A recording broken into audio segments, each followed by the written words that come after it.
Buenas tardes, este es el auxiliar 9, al igual que el auxiliar 8 es de redes convolucionales, pero ahora viendo métodos un poco más avanzados para mejorar los resultados. Entonces, eh, partamos. Yo ya corrí este auxiliar porque hay cosas, sobre todo los entrenamientos, que se demoran mucho tiempo en correr, así que si es necesario voy a correr algunas celdas, si no igual voy a explicar las que ya están corridas. Entonces, partimos por las librerías. Ocupamos librerías que ya conocemos. Keras, este auxiliar es de Keras. Todos los auxiliares han sido de Keras, menos el que fue específicamente de PyTorch, para hablar un poco de los los distintos frameworks en los que uno puede trabajar. Entonces las librerías ya están cargadas y vamos a hacer una pequeña introducción eh, para ver los temas, que son los que salen acá: Data Augmentation, extracción de características y Fine Tuning, que se vieron en clases, pero si no la vieron en clase, igual la vamos a explicar acá un poco más rápido. Cualquier cosa igual se pregunta. Entonces, Data Augmentation. Data Augmentation, eh, la aplicación más básica es que se modifican las imágenes o los datos que se tengan, haciéndoles ciertos ajustes para aumentar la cantidad de datos que tenemos.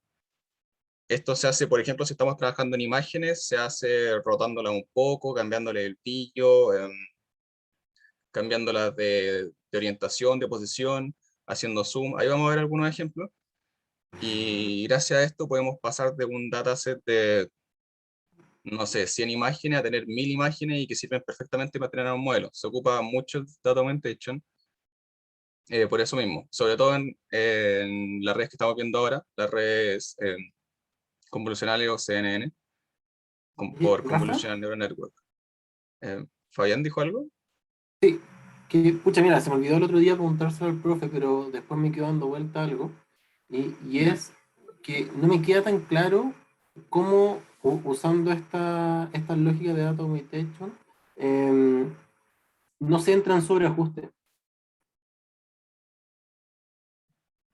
Entiendo. Porque Eh, al final también él ponía el ejemplo que podía pasar, claro, como subir varios órdenes de magnitud, pero al final del día las transformaciones, las básicas al menos, igual como que son muy, las imágenes tienden a ser muy parecidas.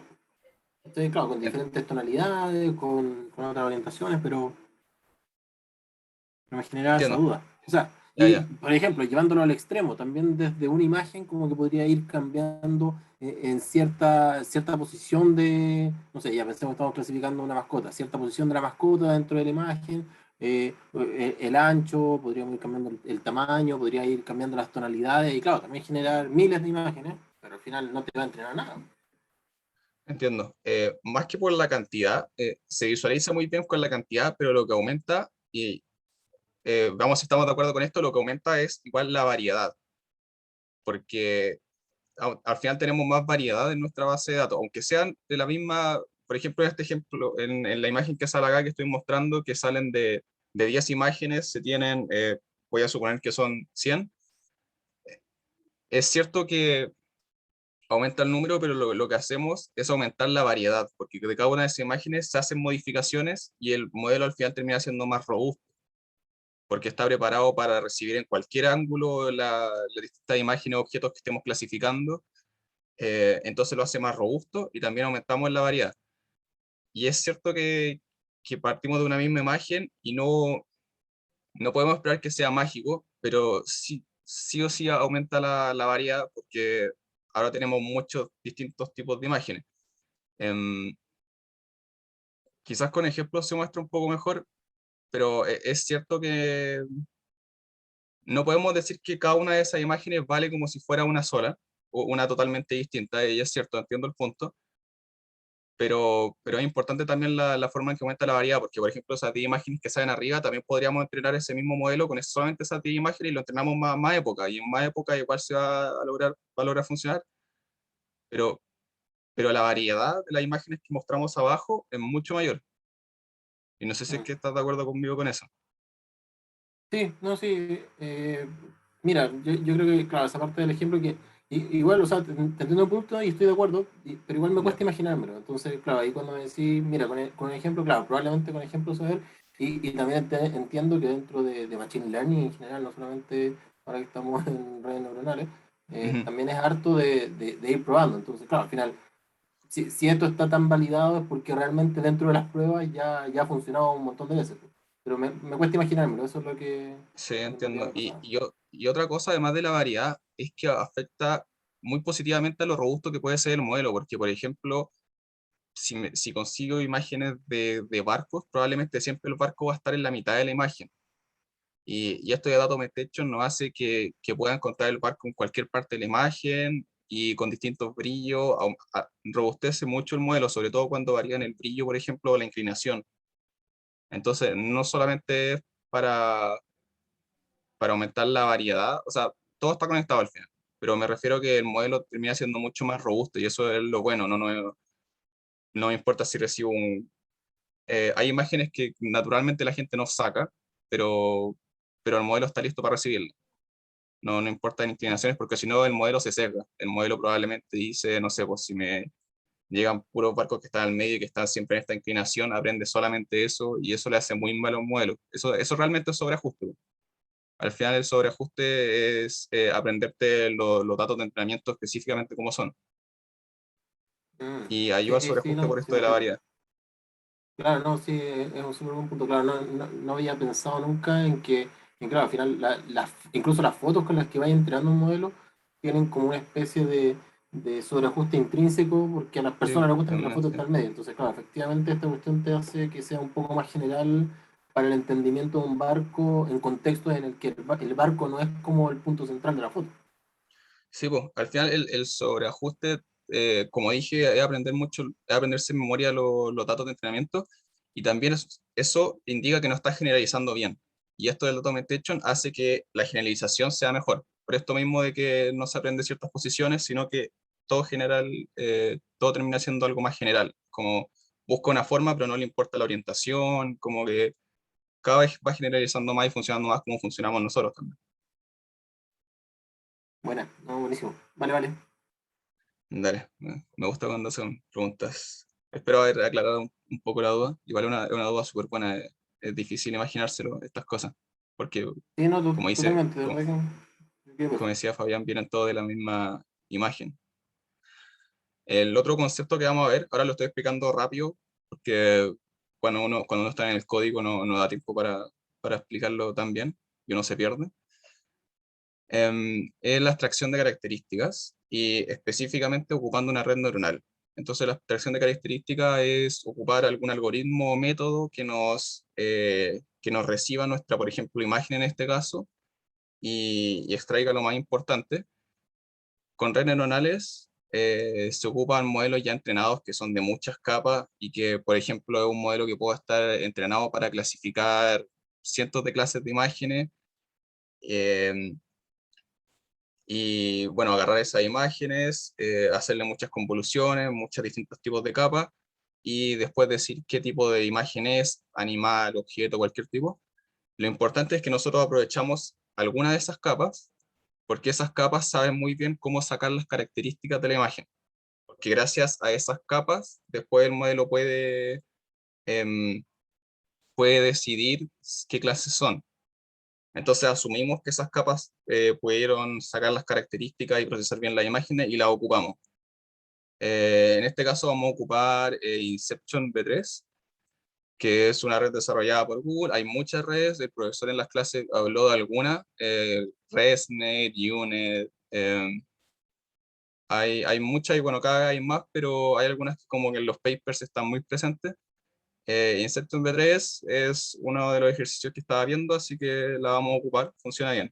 Es una red de Google y está preentrenada con un dataset de ImageNet, que es un dataset gigante con muchas clases, así que se podría decir que está bien entrenada en clasificar muchas imágenes y lo más importante que queremos es que sacar las características. Bueno, ahí en el código vamos a ver que no ocupamos toda la red, porque no queremos las clases que esta red no, nos da, sino que queremos poder extraer las características como esta red, pero después nosotros ponerle nuestras propias clases. Que si esto en el auxiliar pasado se hace al final con las, pasando estas matrices a que sean vectores, y estos vectores a que sean, bueno, la cantidad de vectores de las clases que queremos clasificar, y entrenar el modelo para que nos entregue cada clase cuando le entregamos una imagen de esa clase.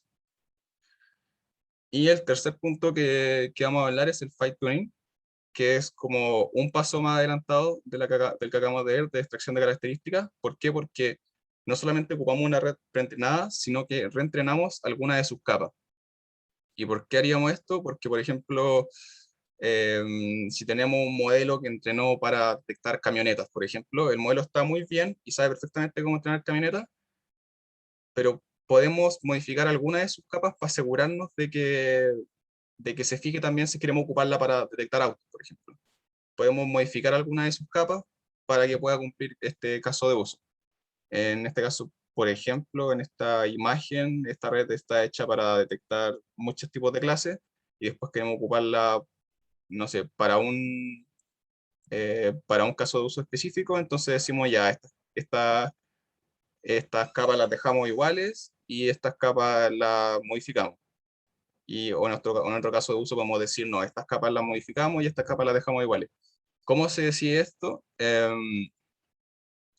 Al final, esto igual depende de cómo uno quiera hacerlo y prueba y error, como habíamos estado hablando, pero uno siempre sabe que las redes neuronales se van de lo más general, de lo más general a lo más específico. Em, entonces, uno sabe que si es que es difícil explicarlo, pero uno sabe más o menos en qué etapas de la red uno hace ciertos cálculos. Y uno puede intuirlo también viendo los pesos de la red. Pero los análisis que son más de imágenes serían al principio, los análisis más globales serían al final. Lo dije más al principio. Al principio uno saca las características de la imagen y uno va recorriendo con eso, y después uno hace las decisiones globales.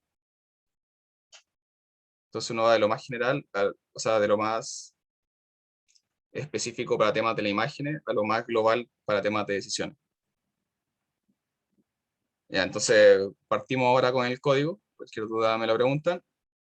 Vamos a trabajar con un dataset muy simple que de hecho el profe lo mostró en clase, y es una de las formas más típicas y ejemplos más ocupados, que es redes que clasifiquen si es que una imagen es un perro o un gato. Y gracias a eso podemos después ocuparlo con cualquier imagen que tengamos, pero es fácil entenderlo porque es un problema típico y simple, muy simple por lo menos para las personas. Bueno, entonces vamos a ocupar esta base de datos, Cats and Dogs. No voy a explicar exactamente qué hace todo lo del código, pero por ejemplo en TensorFlow ocupamos getFile para obtener el archivo del URL, que es este zip de acá. Y una vez que lo tenemos, nos creamos todos los directorios, porque este zip viene con todos los directorios listos, pero nosotros tenemos que crearlos como variable. De hecho, voy a hacer un experimento muy rápido para hacerme explicar lo que está diciendo. Si es que yo pongo este link acá, se me descarga y en 5 segundos voy a poder explicar mi punto. Nosotros cuando descargamos esto, ya tienen todas las carpetas y todo ya está ordenado. Distintas imágenes de gato, distintas imágenes de perro, en entrenamiento y validación. Pero nosotros no tenemos los paths, que son lo que nosotros queremos ocupar, eh, que también se le llama ruta en español, o path, o el directory. Entonces son así, por ejemplo, para nosotros poder encontrar dónde están cada objeto o cada carpeta. Entonces eso es solamente para mostrarlo. Y después, gracias a esos paths, vemos, esta es una librería muy típica, la OS, eh, y podemos meter en una lista la cantidad de objetos que hay, los nombres de los archivos que hay. Entonces hacemos exactamente eso, y después vemos a lo largo de la lista con los nombres de cada uno de los archivos. Tenemos los nombres de los gatos de entrenamiento, los nombres de los perros de entrenamiento, los nombres de los gatos de validación, los nombres de los perros de validación, y podemos ver las cantidades. Las cantidades no son muchas, y se ha reflejado cuando hagamos nuestro primer intento de entrenamiento sin Data Augmentation. Ya íbamos a ver las dificultades que se pueden tener, de hecho. Batch size, image size, es importante saber que las imágenes acá son de 150 por 150 píxeles. Como son a color, si recuerdan y estuvieron en el auxiliar pasado, sería 150 por 150 por 3, por los 3 canales de color RGB, y tenemos una pequeña función para mostrar imágenes, que la vamos a ocupar al tiro, de hecho, cuando la vamos a ocupar cuando estemos en el modelo de Automate. Voy a cerrar esto porque eso era solamente para cargar los datos. Voy a igual estar explicando cada vez que ocupemos los datos. ¿Y por qué teníamos los directorios de las imágenes y no los pusimos todo en una carpeta, por ejemplo, como lo habíamos hecho en otros auxiliares? Porque vamos a ocupar algo muy útil, que es el Image Data Generator, que es una forma de tener nuestras imágenes, le damos un directorio y este sabe cómo entregarnos las imágenes. Nosotros le podemos decir cómo normalizarlo, le podemos decir en qué dimensiones la queremos que nos la entreguen, podemos decir qué tipo de clasificación se está ocupando. Para clasificar con imágenes, esto es perfecto, ayuda mucho. Y bueno, y después vamos a ver que esto solamente también nos sirve para hacer el documentation, pero ahora partamos con el modelo simple. Hagamos como si no se puede hacer eso.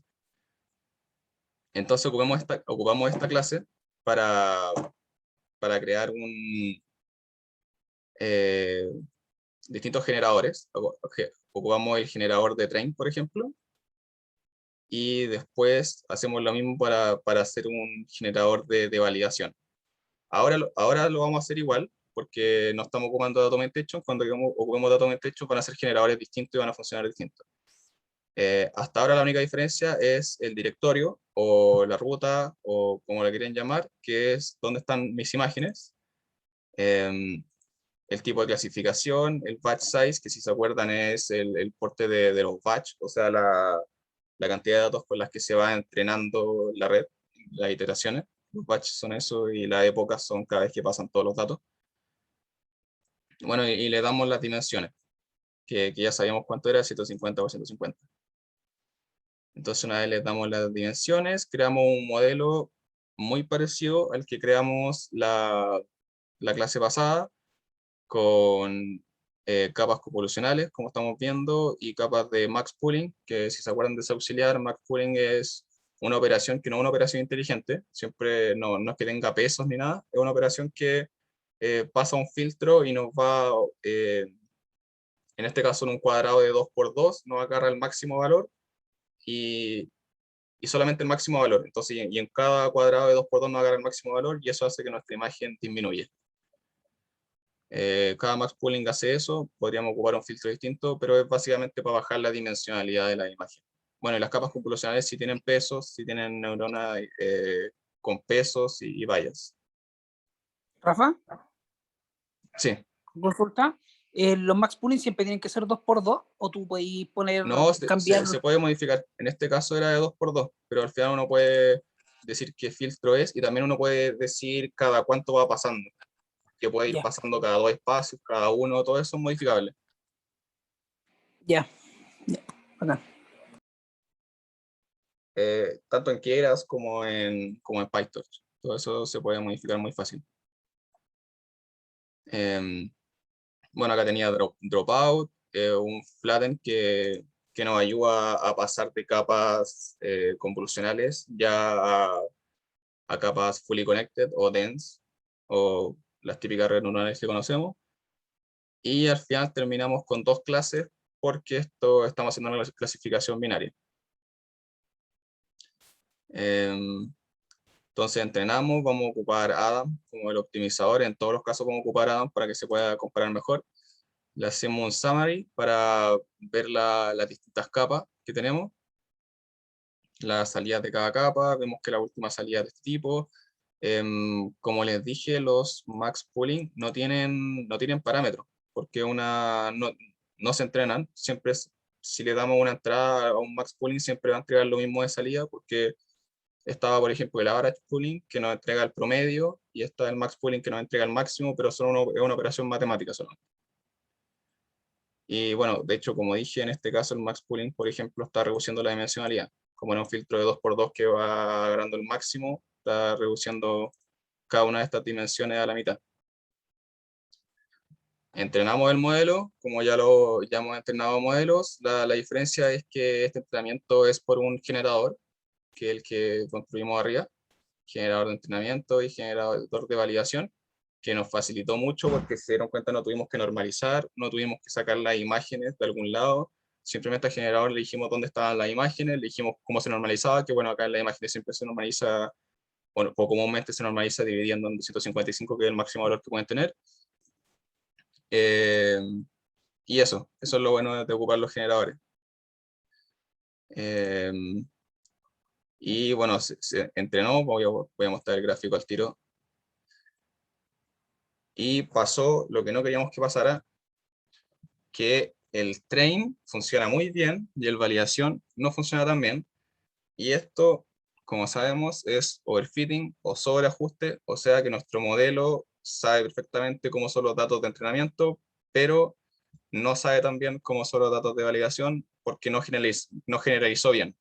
Probablemente porque bueno, al final la forma más fácil de pensarlo es que se aprendió los píxeles más o menos de memoria. Como, como tiene cierta cantidad de ejemplos, la red neuronal tiene una capacidad para aprenderse los de memoria sin que haya ningún problema. Entonces vamos a pasar al tiro a Data Augmentation. Ya vimos que, lo voy a mostrar de nuevo por si acaso, esto es, se nota que el train funcionó mucho mejor que la validación, y eso nos dice que hay un sobreajuste, pero la mejor forma de ver el sobreajuste es en la curva de loss, porque en cierto punto iban bien, pero para cierto punto el loss empieza a aumentar en validación mientras disminuye en train. Y eso es el típico gráfico que uno ocupa para saber que algo se está sobreajustando, porque si están mejorando en train y empeorando en validación, es porque ya no está generalizando. Todo lo contrario, se está aprendiendo los datos de entrenamiento de memoria. Voy a esconder el modelo simple, que ya lo vimos, y vamos a ir al de Data Augmentation. Pero antes de ocupar el Data Augmentation, vamos a ver algunos ejemplos de cómo se puede hacer un Data Augmentation. Y lo vamos a mostrar con estos mismos generadores que estamos ocupando. Porque además de hacer la normalización que queremos ocupar, podemos darle otros valores. Y acá es donde se empieza a agarrar valor esto de ocupar estos generadores. Porque veamos este ejemplo. Simplemente le ponemos horizontal flip through y bueno, como sabemos, significa que está haciendo un cambio entre el eje horizontal. Y eso es lo que podemos ver. Eh, a veces pasa en Colab que uno pierde la conexión con la GPU porque no la ocupa mucho. Tengan cuidado bueno, pueden ocupar distintas cuentas. Cuando les pasa eso, traten de cambiar de cuenta o algo por el estilo. Bueno, y eso, ocupamos el plot image, de hecho, que habíamos definido antes, que lo mostré muy a la rápida, pero eso sí, uno me mostraba cierta cantidad de imágenes, y acá solamente le hicimos el horizontal flip. Ahora voy a mostrar otro. Se pueden hacer hartos cambios a la vez, pero los voy a mostrar uno por uno, algunos, para que se entienda. Entonces, este es el rotation. Rotation range. Le decimos que puede rotar en un rango de 45. Entonces acá rotó, por ejemplo, casi justo como 45 en el sentido horario. Acá, acá rotó en estos dos casos en el sentido antihorario, por ejemplo. Pero entonces se puede ver que la imagen rotó. Ahora me pueden decir, pero se ve súper feo porque hay lugares donde no se hizo bien. O sea, no es que no se haya hecho bien, pero no son parte de la imagen original. Eso también se puede arreglar con otros cambios, que son, por ejemplo, añadirle zoom. Uno puede hacer muchos cambios. Este, por ejemplo, juega con el zoom de la imagen, y cuando la aleja, por ejemplo, o la acerca, hay estos errores típicos, pero uno también puede ir mejorando.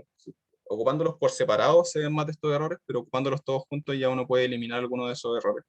Lo importante es que son imágenes distintas y el modelo es más robusto y sabe que cualquiera de esos ejemplos, por ejemplo, es un gato. Ahora vamos a ocupar Data Augmentation, pero vamos a ocupar hartos de eso. Vamos a hacer la tibia escala, vamos a hacer el rotation range, que ya habíamos visto. Vamos a ponerle un rango en cada una de las dimensiones en que se puede mover. Realmente no me acuerdo cuál era que hacía este. El zoom range, el horizontal flip que habíamos visto antes. Todos los cambios los hicimos, igual son naturales. Por ejemplo, no hicimos un flip vertical porque ahí quizás se hubiera perdido un poco el sentido. Al final todos los cambios que hicimos podría haberlo tenido una imagen que tuviera un perro o un gato. Pero también perfectamente se puede haber hecho un vertical flip, también no hubiera habido problema.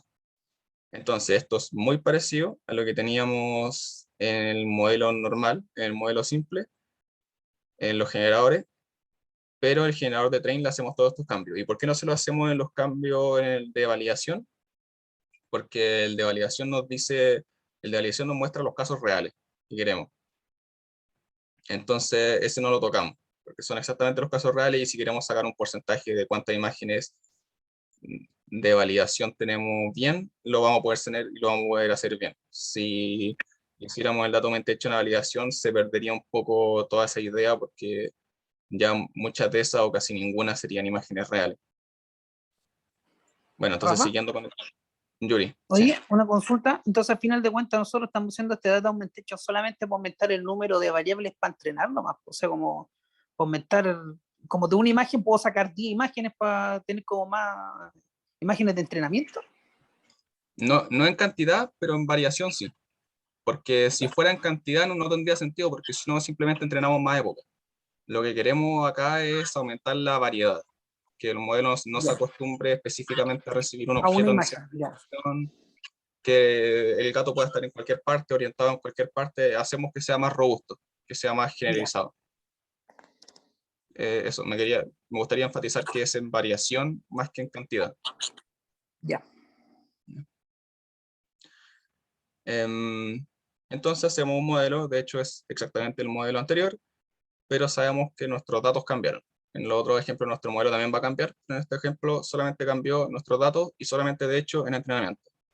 Entrenamos con Adam, exactamente lo mismo que habíamos hecho antes. Visualizamos esto, que bueno, no sé por qué lo estamos visualizando porque es el mismo que antes. Y hacemos el entrenamiento y me iría a las curvas porque es mucho más fácil verlo en las curvas.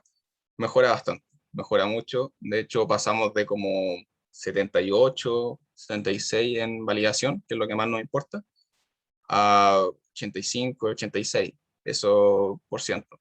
Es muy bueno y se ve que no hay tanto sobreajuste, casi podría haber quizás al final, pero se obtiene un error mucho mejor y el gráfico ya se entiende que está generalizando bien. Mientras en la función de los dos estén bajando, significa que está generalizando bien.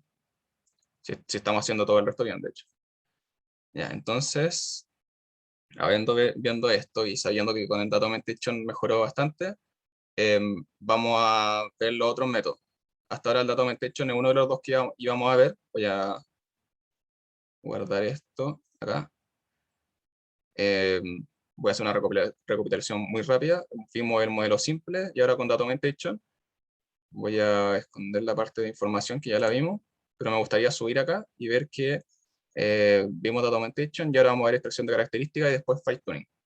Fine tuning, perdón. Bueno, antes de pasar al punto 3, que es extracción de características, vamos a ver cómo cargar un modelo, porque la extracción de características, como hablamos antes, se ocupa un modelo preentrenado, y esa es la gracia, combinar un modelo preentrenado con un modelo que vamos a entrenar nosotros, y el modelo que vamos a entrenar nosotros va a ser la parte de la última parte, la de la clasificación, pero la red al principio tiene un trabajo muy importante que es sacar las características importantes, las características de cada imagen. Em, Entonces, bueno, tenemos un link de un archivo de un modelo con sus pesos.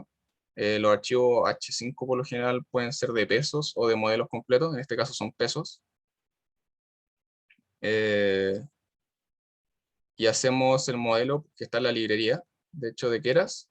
Está el Inception V3, que es el que vamos a ocupar, y los pesos los descargamos, que son estos de acá.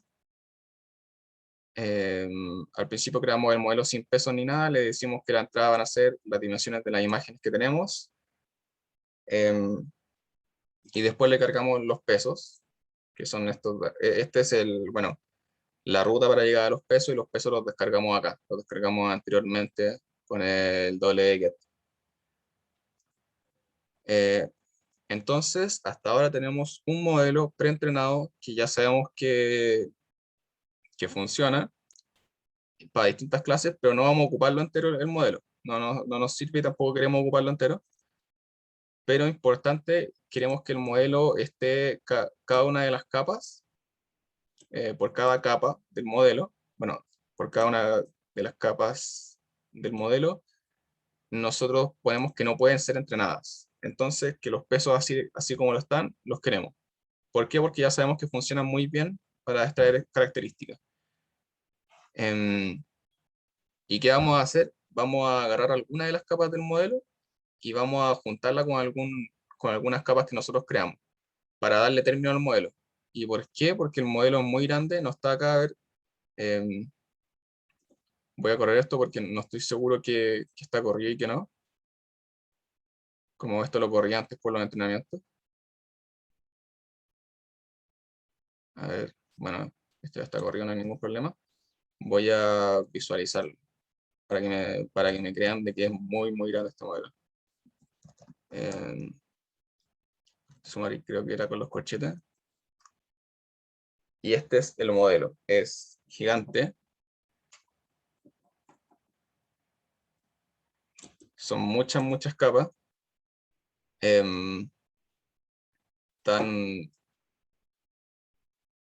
Ocupan todas las capas que ya habíamos hablado y algunas que no hemos hablado, pero lo importante es que son muchas y de hecho se dividen como en secciones, que acá en el código se llama los mixed.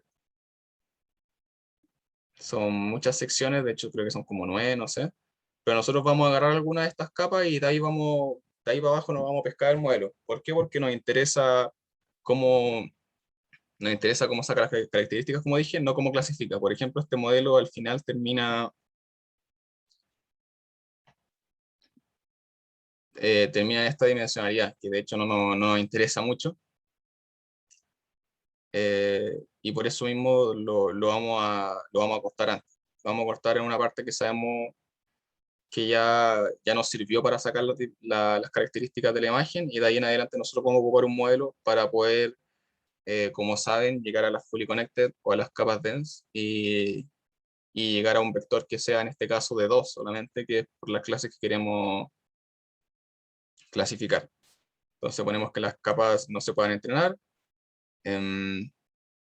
Y de hecho nos creamos una variable de nosotros que sea la última capa, o sea, la última capa que nosotros queremos ocupar, que sea la mixed 7. Voy a ir al diagrama rápido, porque en un momento hablamos en la parte de información.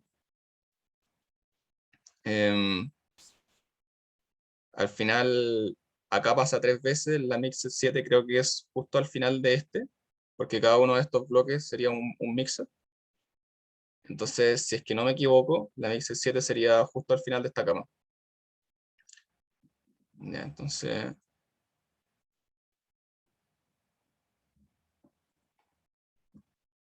estamos en cargar el modelo, lo vimos, ponemos que no sea entrenable, como lo habíamos hablado, y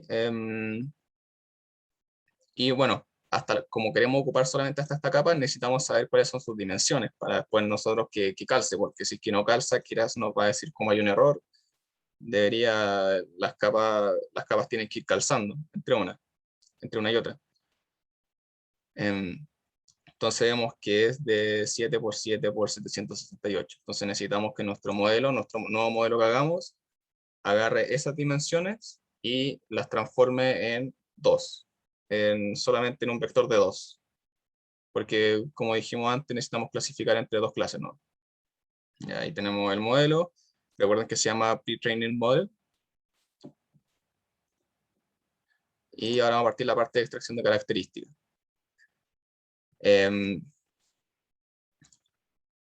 Esto va a ser un poco complejo, pero la variable que teníamos como last output, que era nuestra última capa que vamos a ocupar va a ser nuestra entrada a una capa flatten, y vamos a ir jugando con eso. Y después de esta capa va a pasar una dense, después a dropout, después una dense de nuevo. Cada valor, cada salida de una capa es la entrada de la siguiente. Y acá de hecho ocupamos la misma variable, que no sé si es buena idea, pero por lo menos creo que se entiende. Y después hacemos esto, unimos los dos modelos. Unimos el pre-trained model y estas pequeñas capas que pusimos acá, que son solamente para, con el fin de convertir en una dense.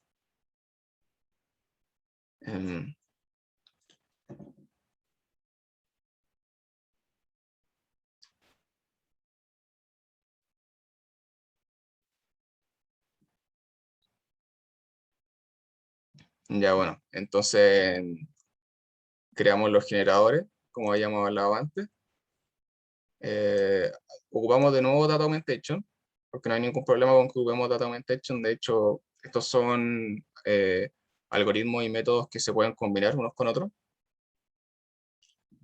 Entonces ocupamos Data Augmentation con los generadores que ya habíamos visto cómo funcionan. Creamos un generador para validación y uno para train. El de train es el que tiene todas las variaciones. El de validación solamente tiene la normalización.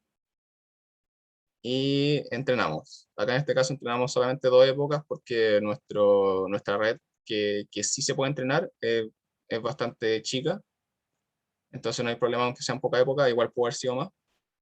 Y de hecho solamente con este entrenamiento ya llegó como a su máximo, que era el 96%, que de hecho es súper bueno, validación, y es mucho mejor que lo que teníamos antes, que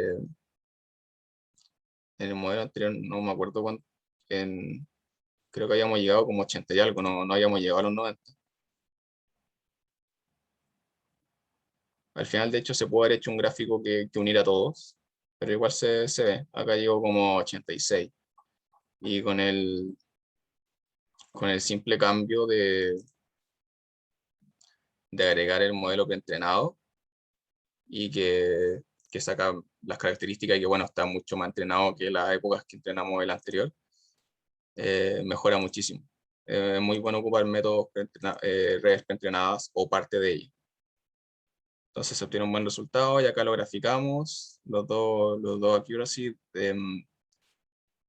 y también los loss. Y se puede ver que generaliza bien porque de hecho los datos de validación están mejor que los de entrenamiento.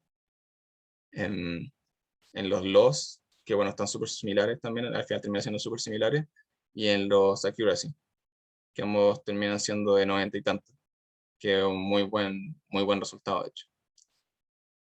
Eh,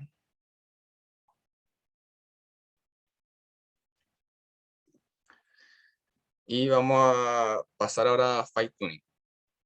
Como vieron, el punto 3, que era la extracción de características, se unió, entre comillas, al punto 2, que era el data augmentation. ¿Por qué? Porque no son excluyentes.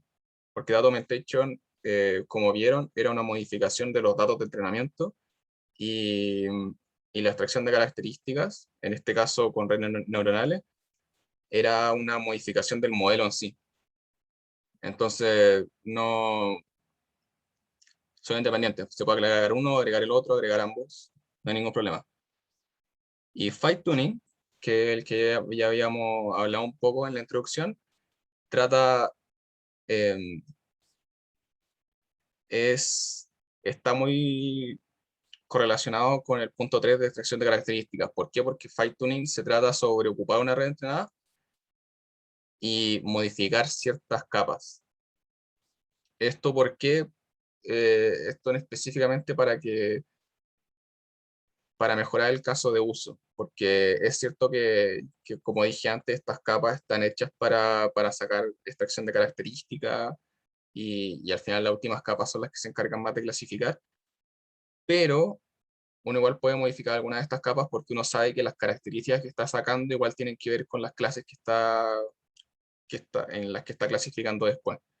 Entonces podemos conservar algunos de estos pesos que son más importantes o que no queremos que se toquen porque son más exactos, y modificar algunos otros para que la red funcione mejor para nuestro caso de uso.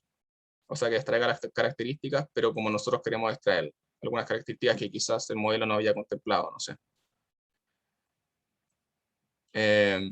Entonces vamos a ocupar el mismo modelo que de hecho ya vimos, que es el modelo preentrenado, que como lo vimos antes, lo voy a sacar de acá para que no moleste. Vamos a ocupar Data Augmentation porque, al igual que como lo fue para el paso anterior, Data Augmentation es una modificación de los datos, no del modelo, no tiene nada que ver, pudo haber sido ocupado o no, no afecta. Como queremos tener mejores resultados, lo ocupamos igual. Y Fine Tuning y extracción de características son modificaciones del modelo. Entonces tenemos los generadores, que ya vimos cómo funcionan, ya estamos más familiarizados. En los de entrenamiento le ponemos todas las características que queremos variar. Y en el de validación solamente le ponemos la normalización. Y así nos queda con las dimensiones que queremos, con la clasificación binaria, con la cantidad de elementos por batch, por ejemplo.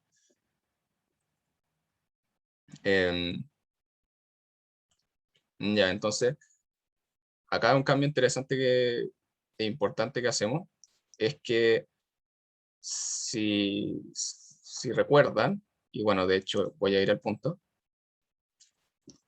no fue acá, fue antes. Cuando cargamos el modelo, nos aseguramos de que todas las capas estuvieran en trainable false, o sea que no se podían entrenar, porque queríamos mantener los pesos exactamente como estaban, porque nos gustaba, porque sabíamos que había sido entrenado con miles, millones de imágenes y cientos quizás de clases. Entonces queríamos obtener que esos pesos tan importantes que funcionaban para extraer características estuvieran así. Pero nosotros lo otro que podemos hacer, que es de lo que se trata el fine tuning, es algunas capas dejarlas en trainable, como ya lo teníamos, pero algunas no. Eh, o sea, algunas como en trainable false, como lo teníamos antes, pero algunas en trainable true, que es lo nuevo, que sería ahora que pueden entrenar, pueden ser entrenadas, pueden ser modificados sus pesos, o sea que el descenso del gradiente les llega. Sí, de una forma como muy simple de verlo, es como eso, que sí se van modificando los pesos por el descenso del gradiente. O sea, por la reducción del gradiente que uno quiere hacer. ¿Y cómo lo estamos haciendo en este caso? En este caso nos decimos que desde cierta capa en adelante, que, bueno, la voy a mostrar. No quería hacerlo, pero la voy a mostrar para que se entienda. ¿Cómo era esto? Summary.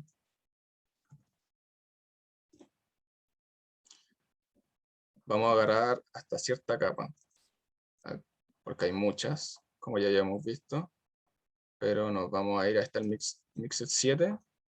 Nosotros estamos buscando el Mixed 6. Desde aquí en adelante se va a poder entrenar. Bueno, nosotros el modelo lo agarramos hasta el Mixed 7. Hasta ahí, si no me equivoco, eso va a ser lo que se va a poder entrenar, pero todo lo que está arriba, los pesos van a quedar igual. ¿Por qué? Porque eso sabemos que lo hace muy bien, sabemos que ha estado entrenado con una base de datos gigante y sabemos que puede extraer bien las características, pero igual queremos agarrar cierta parte de esas capas y reentrenarla. Uno podría hacerlo con cualquier capa que quisiera, en este caso lo vamos a hacer con eso. Voy a sacar esto.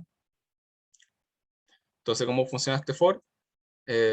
For cada capa de las capas del modelo, y hasta ahora unfreeze está en false, o sea que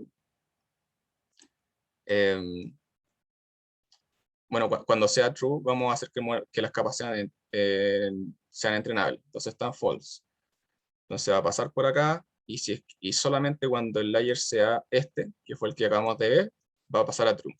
Entonces va a pasar, va a dar hartas vueltas sin que sea true, entonces va a seguir siendo false, que es lo que habíamos puesto antes, que no se va a poder entrenar. Y cuando pase por esta capa, va a pasar a true, y en la siguiente capa, ya esto va a ser true, entonces va a entrar en este if y va a ser entrenable. Y después todas en adelante van a ser entrenables, porque ya va a haber estado cambiado este valor de acá.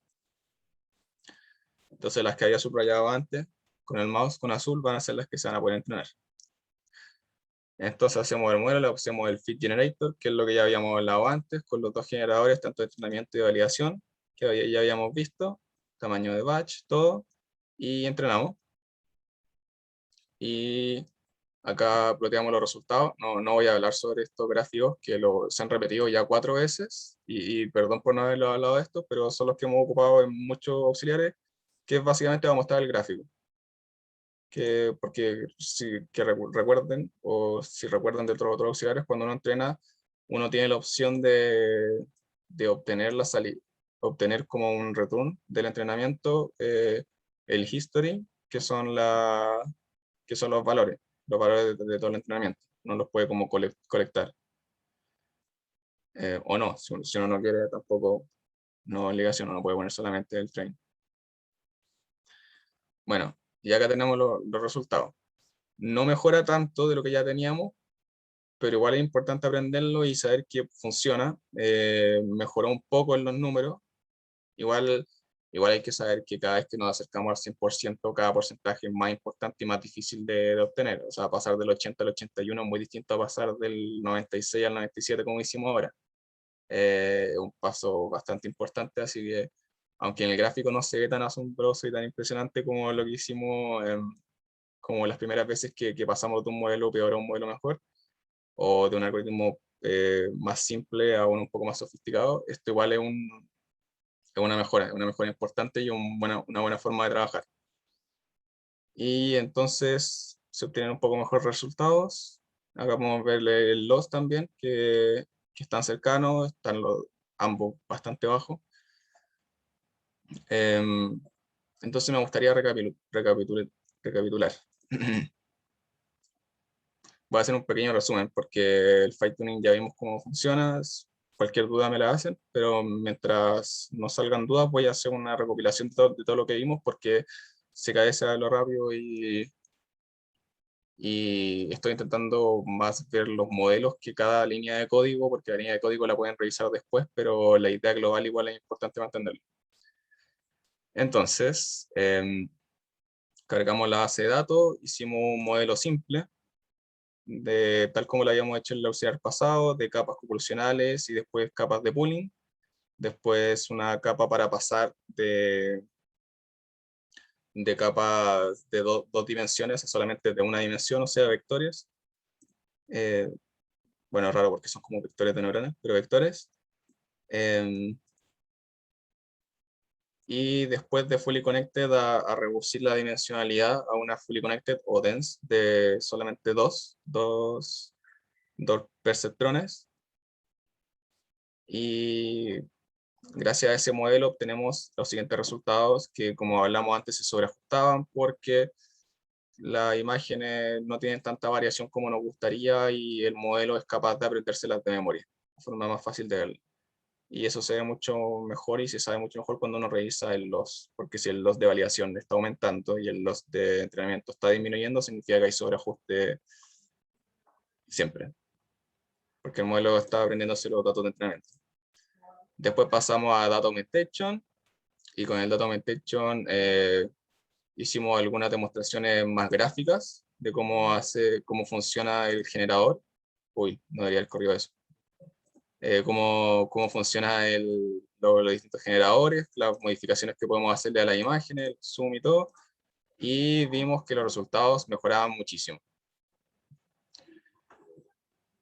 Voy a ir rápido, me gusta hacer este resumen. Cargamos un modelo preentrenado que ya había hecho, valga la redundancia, ya había sido entrenado con bases de datos muy grandes para distintas clases. Y como sabemos, las redes convolucionales al principio sacan características de la imagen y después toman las decisiones importantes sobre qué clase es cuál. Entonces nos quedamos con eso, con la extracción de características que ya está muy bien entrenada. Y hacemos extracción de características con eso, con esa parte, y le unimos una pequeña red que ocupamos nosotros para hacer que esa salida, que claramente no es la que nosotros queremos porque fue ocupada para otro objetivo, termine siendo una red de solamente dos perceptrones que son las decisiones que queremos tomar, o uno. Bueno, con la decisión binaria se puede tomar como 0 o 1, o como una variable que sea de dos perceptrones. En este caso va a ser solamente un perceptrón, pero la idea es lo mismo, porque como es binario, y como el modelo sabe que es binario, va a ser 0, 1, o sea, 0 va a ser una clase y 1 va a ser la otra. Y con eso se mejoran los resultados. Entrenamos poco, de hecho, porque el modelo preentrenado ya está entrenado y de hecho ponemos que no se puede entrenar. Y la pequeña red que tenemos la entrenamos poco y con eso ya es suficiente para obtener muy buen resultado. Y el último cambio que hicimos fue conservar los dos cambios que ya habíamos hecho antes, pero entrenar alguna de estas capas, layers, del modelo que habíamos estado ocupando. Y lo bueno de ocupar esas capas es que ajustamos un poco al caso de uso que estamos ocupando. Porque si bien las primeras capas son de extracción de características, y eso puede funcionar para cualquier imagen, igual tiene una relación con las clases que se ocuparon, en ese caso, para cuando se preentrenó ese modelo, cuando se entrenó. Entonces modificamos algunas de esas capas para que esa extracción de características tenga más sentido con nuestro modelo, y ahí un pequeño cambio nos puede eh, nos puede resultar bastante bien. De hecho, como dije, no se nota tanto el cambio como con los casos pasados, pero un por ciento o 2% en un modelo ya cuando uno está sobre los 95, 96 es bastante, de hecho, porque cada vez el porcentaje es más difícil de obtener. Y eso, esos fueron los modelos. Dejé las fuentes por si acaso querían revisarlas. Hay dos links bastante buenos. El segundo link tiene tres partes y si ustedes bueno, van cambiando en el URL, bueno, lo puedo modificar, pero si van cambiando en el URL pueden tener las tres partes. Y eso, ese fue el auxiliar. No sé si es que quedó alguna duda. Bueno, si no quedó ninguna duda, Rafa, ¿sí? una duda, pero más de cola. Quieras, o sea, si tú tienes la GPU activa en cola, Quieras corre con GPU, ¿o no? Sí, que estoy... ¿Sí? eh, ¿Se escucha? ¿O se sí, sí, sí, entendió? sí. Sí, yo entendía que sí.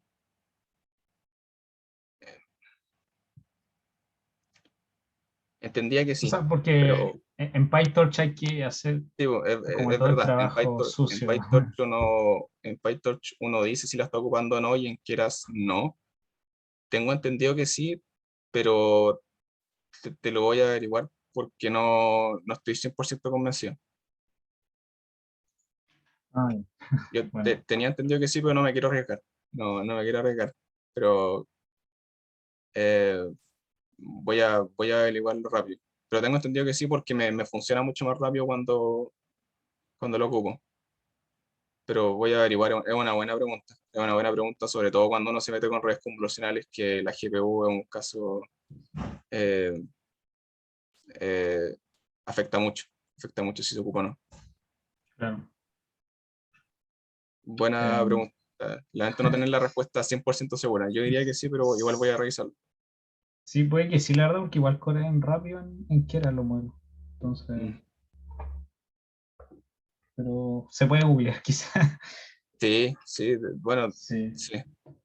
Cualquier cosa, sí. Bueno, si yo lo encuentro antes, te aviso. Si tú lo encontrás, igual podría ahí compartirlo ya, no hay en algún problema. lado porque es interesante, es una muy buena duda porque como tú dijiste en PyTorch uno tiene que darse la lata de decirle que está en GPU y que está Sí, eh, y el tiempo que en te ahorra es bastante, o sea, sí, po.